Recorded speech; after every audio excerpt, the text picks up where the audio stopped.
आपको अफसोसनाक खबर से आगाह करते चले, इस्लामाबाद के सस्ते बाजार H9 में आतिशबाजी, फायर ब्रिगेड का अमला आग बुझाने में मसरूफ।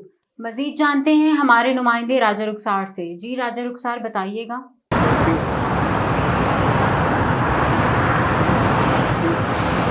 जी, मैं इस समय मौजूद हूँ H9 सस्ते बाज़ार में और मेरे अकब में आप देख सकते हैं कि ये पूरा बाज़ार जो है आग की लपेट में, तकरीबन 300 दुकानें जो है वो आग की लपेट में हैं। इसके हवाले से मैं आपको तफसीलात बताता चलूँ तो ये तकरीबन 2 घंटे पहले यहाँ पे आग भड़की और इसमें तकरीबन 9 से ज़्यादा रेस्क्यू का अमला और 9 से ज़्यादा गाड़ियाँ और दर्जनों रेस्क्यू अफराद जो है इस आग को काबू पाने में मसरूफ़ है।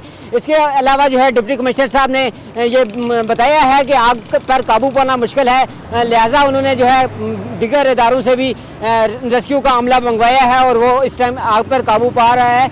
इसके अलावा मोहसिन नकवी साहब ने भी इस आग के हवाले से तफसीली जो है नोटिस ले लिया और उन्होंने डिप्टी कमिश्नर साहब से कहा है कि जल्द से जल्द इस जो है आग को बुझाया जाए। और इसके अलावा दूसरी जानिब अगर देखा जाए तो CDA के चेयरमैन साहब से भी उन्होंने रब्ता किया और उनको बताया गया है कि जल्द से जल्द जो है आग पर काबू पाया जाए। वो मौके पर यहाँ पे मौजूद हैं और अभी रेस्क्यू की अमला जो है आग पर काबू पाने में मसरूफ़ है और देखते हैं कि ये आग कब तक जारी रहेगी, लेकिन आग की शिद्दत इतनी ज़्यादा है कि इस पर काबू पाना मुश्किल है। जी नाजरीन, आपको दोबारा एक दफा इत्तला देते चले, H9 के सस्ते बाजार में आतिशबाजी, फायर ब्रिगेड का अमला आग बुझाने में मसरूफ है।